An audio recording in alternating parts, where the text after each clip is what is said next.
Today is Monday, the 21st November 2022, and it's a pleasant good morning and a warm welcome to your program Good Morning Sierra Leone.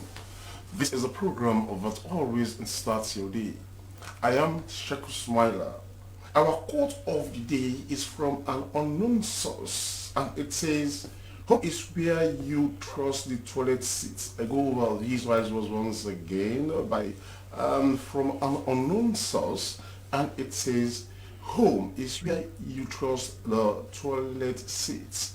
Coming up in this edition of the program Good Morning Sierra Leone, Sierra Leone joins other countries to observe World Toilet Day. We shall be looking at the significance of this in particular day. SCADEP hands over 4 feeder road projects to communities in Moyamba and Bo districts through the Ministry of Agriculture, and we shall be bringing you updates from the regions. All of these are all lined up in this edition of our program Good Morning Sierra Leone, and you can also be part of this program by sending your text to the number you're seeing on your screen, and you can also follow us on our Facebook page SWC Channel 31. This is Good Morning Sierra Leone, live from our broadcasting house, New Englandville in Freetown, where we take our first item in this edition of the program Good Morning Sierra Leone. Every year on the 19th of November is observed as World Toilet Day, a day set aside and to inspire actions to tackle the global sanitization crisis, of which millions of people practice open defecation. It is in this light that the Urban Research Center, through the Overdue Global Research Fund and partners, organize a bus tour across Freetown to raise awareness on this issue. Well, in the studios to talk more on this is Mohammed Bari, and he is a strategic manager in town. Good morning, Mohammed, and welcome to the program. Good morning, sir. Now, World Toilet Day. All of us know that for the past couple of years, if not decade or more than that, authorities have been trying to kind of address the issue of open defecation. All of us know the sanitation challenges open defecation poses. Now, on this day, and you heard of this bus tour moving around communities, trying to engage people on the need for them to practice safe defecation. Now, tell us exactly what you wanted to achieve from that campaign that you embarked on so few days ago. Yeah, I want to achieve by 2030, right? Everybody in Sierra Leone or around the world, everybody at that time have safe toilets, because for now the groundwater is not protected, and we need solution to that. For the groundwater to be protected, we need to have a proper toilet, and the hygiene need to be proper. Okay, we visited on Saturday. We visited some communities like the Belia community, Congo Market, and other communities, and the issues that we have in Belia community, there is no toilet. There's no toilet facility, and the only facility that they have is out of Belia community, and also that is challenging for them. Okay, although there are some challenges in Belia, but if there is no toilet, that is a big problem, and it's also alarming. And people prepare food around that community, and even though we see some needs that they are supposed to be food in that community, but without toilet, if you think about the hygiene in that community, is so poor, and without toilet or without a good hygienic area or environment, there is a problem. You can inherit disease from that particular area, and also again the infected people who defecate in the particular section or in the corners, that's being problem, especially at that time or at that point in time. You can see flies around, and also people are sitting that they are also eating there without any caution. These people are not thinking about their health, but there is a need for us to think about that and to raise awareness for everybody to know that you have to think about your own health. Don't, you should not wait for city council to come and arrest those people. You need to lay their complaint or to pass information to the appropriate authorities who are responsible for that. Or you call city council and there is a fine for those particular issues. But the response for that is so slow. Some of their how I can say their response was that some of them have made so many complaints, but till now there is a problem. Now there is a problem, and this problem is not new. It has been a perennial problem. Now, how do you think, as a nation, we can address opuntification? You go to the provinces, you go to the regions, you see that a lot of people practice opuntification. You go by the seaside, and all of us know that when you send something into the seas, things that are not proper, you are polluting the sea, and what happens is that in return, that sea is going to respond, and it affects communities along the coast. So how do you think we can, as a nation, solve this particular problem? Yes, it is happening in Freetown, especially in the slum communities, but you go also, you go to the provinces, these are things that are still happening, and there are times, it poses health challenges. In fact, not at times, most of the times, so how do you think we can address this? Well, we have to capture the mind of the people.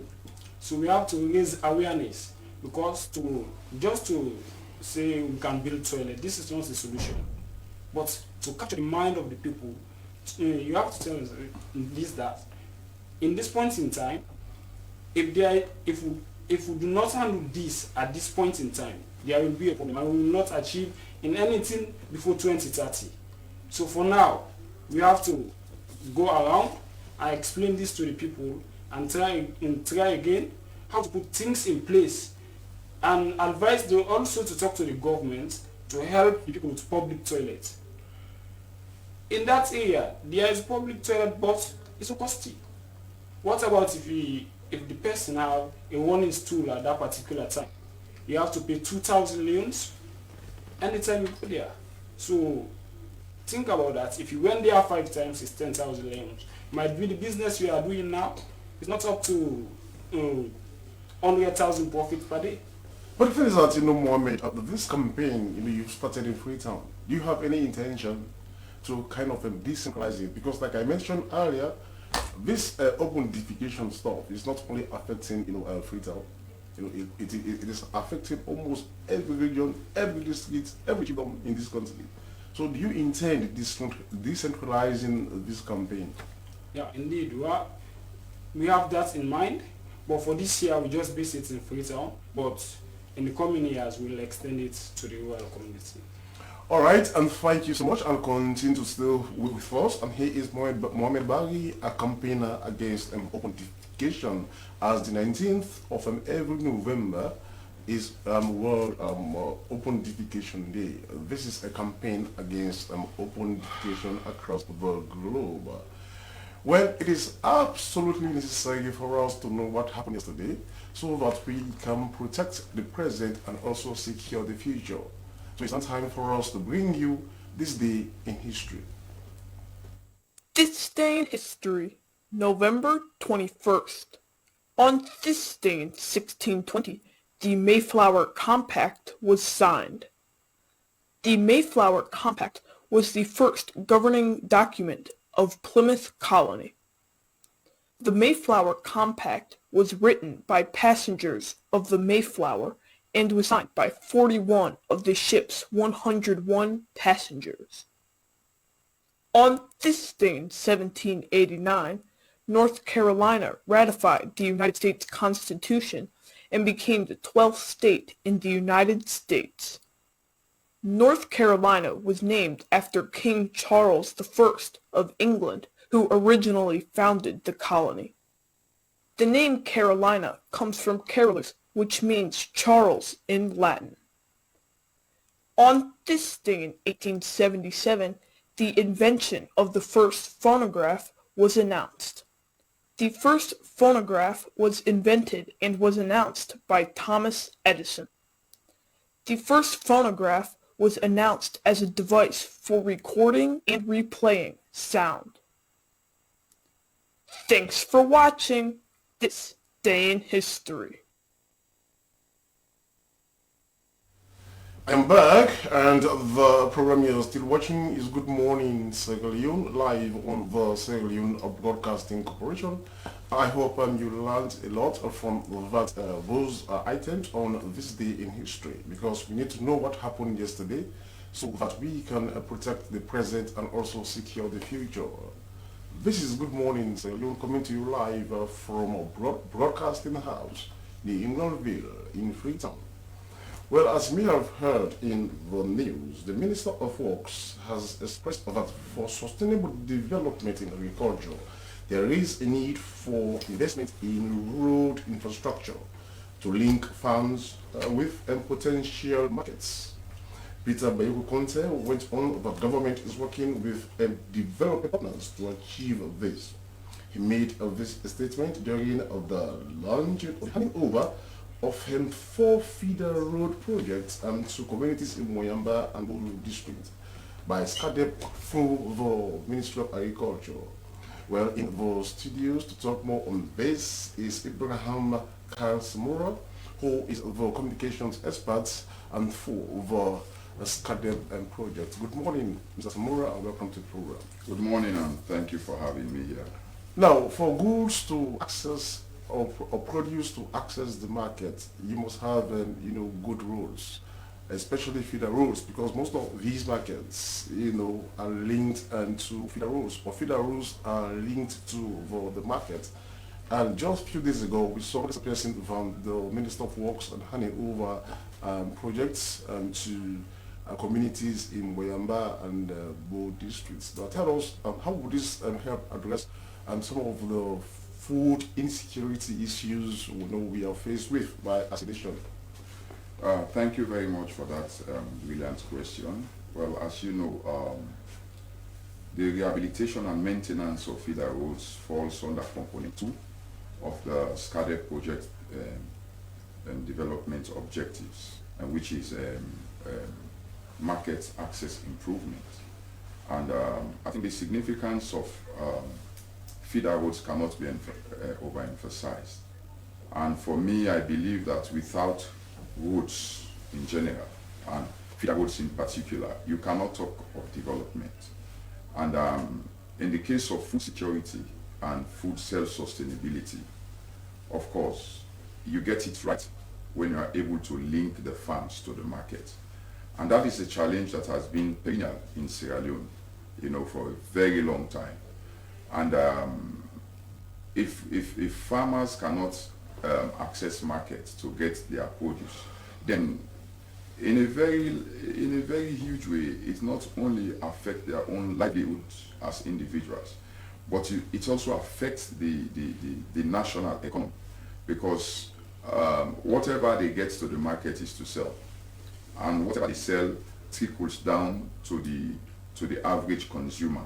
So you find out that if you cannot get those goods to the market, it perishes. We have a lot of perishable agricultural commodities from all over the country, and that has been a challenge. And that was the reason why the SCADEP project came into existence. We started in 2017, and then we have been doing that up to this time. But to answer your question, without feeder roads, there is no development, because we don't only look at the productivity, agricultural productivity per se. It also has a ripple effect on other areas of development. You talk about security, you talk about education, you talk about health, But for us, our focus is to create agricultural productivity by enhancing access to market by the farmers. And to this extent, since we started, we have rehabilitated over 300 kilometers of feeder roads. We started with about 163 kilometers under the gap roads, and we've also done about 143, under which these roads that we are recently handed over by SCADEP and the Ministry of Works to the contractors for. And these roads that we handed over recently were roads that were actually to have been completed, but were not completed. So the contracts were terminated and re-advertised, and then we are now handing them over to new contractors. Okay, now, Mr. Samuel, let us talk about, the agricultural value chain does not only stop at having feeder routes. It also has to do with, preservation. Like, for example, for perishable goods, or produce, as the case may be. Now, let us talk about this value addition stuff. Let us know, what are the plans, or what have you been doing, since the project started in 2017 to ensure that this value chain, this agricultural value chain is actually enhanced? Thank you very much for that question too. Well, that falls squarely under component one of our project development objective, which is access to finance for farmers. For SCADEP as a project, our focus is to give money to farmers so that they will be able to undertake productive farming. And that is where value addition, which you have mentioned, comes in. And under this component, we have two funding windows. We have the Sierra Leone Agribusiness Development Fund, which is a bigger purse for big agribusinesses. You may have been hearing about Mountain Lion. You may have been hearing about Family Poultry. You may have been hearing about Capital, whose capacity we have improved so much now that now we are now producing cocoa liquor in Sierra Leone. And just 2 weeks ago, we are made to also understand that they are now producing cocoa in Sierra Leone. Both the cocoa spread, which is something like butter, and the cocoa powder, which is like the Ovaltine or Tama cocoa that comes from Ghana that we've been hearing for so long. So that is for this slide. We also have the agribusiness services matching grant, which targets SMEs, along the 5 value chain that you should know that we are laser focused on 5 value chains for us as a project. We know there are many other value chains which other projects within the ministry are focusing on, but for us we are focusing on rice, we are focusing on cocoa, which is a cash crop, we are focusing on oil palm, which is a tea crop. We are also focusing on onions and poultry. And from inception to now, I think the SCADEP has done a lot in terms of bringing those SMEs into levels where they can now become companies or big agribusinesses.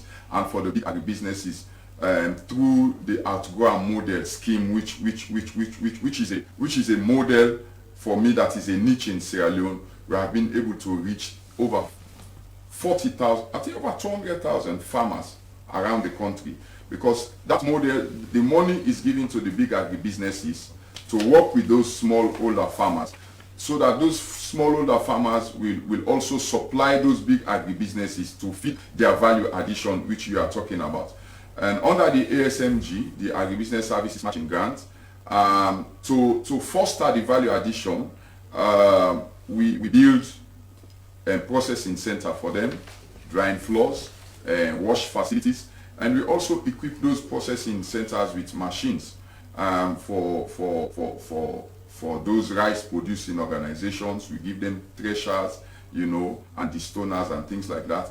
And for the oil palm producers, of course, we give them palm oil crushers, and to a very large extent, we are seeing very magnificent and output in terms of what we have done as a project in intervening in those areas. So in terms of value addition, yes, we are getting there gradually.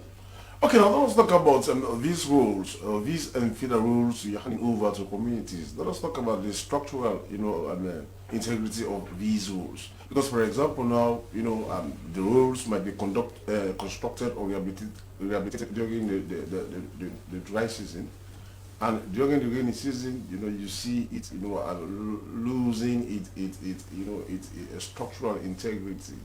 And here we're talking about value for money. So what is the assurance that these rules do have the structural integrity that is required?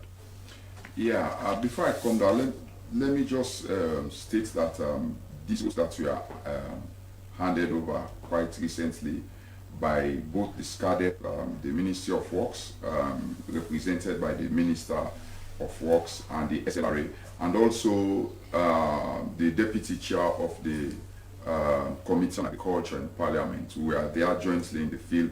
And of course, these roads are based in Moyamba and Bo, but the other roads are also based in other parts of the country, about 8 districts in the country. And so we have about 2 roads in the Moyamba district, which are from Kobahun and Nyangoihun and Kawela to Tobu. I think there is a third one also from Mogwema to Gondama. And in Bo, there is a place, it's a sport improvement. The agribusiness services matching grants that I told you about, we have supported some women there that are called the Sanda women, whose capacity has grown so much that they now need a bridge to link them because they are having that challenge. So the sport improvement is for us to construct a 6-meter span bridge there, for them, so that it will link them with the rest of the Botan community. And there is also one at Serabo, which is the Cecilia Kaikai Makabo. We are building an 8-span meter bridge for them to also link them. Those are also in the both of them are in Bo district. But if you're talking about, let me come now to your question, structural integrity. I think SCADEP as a project, one thing that has helped us to stand out is the way we approach our rehabilitation process. First of all, the process is led by the Sierra Leone Roads Authority, because they are the competent authority when we talk about feeder roads. And we also have other stakeholders, that work with us concomitantly to see that whatever we do it in standards.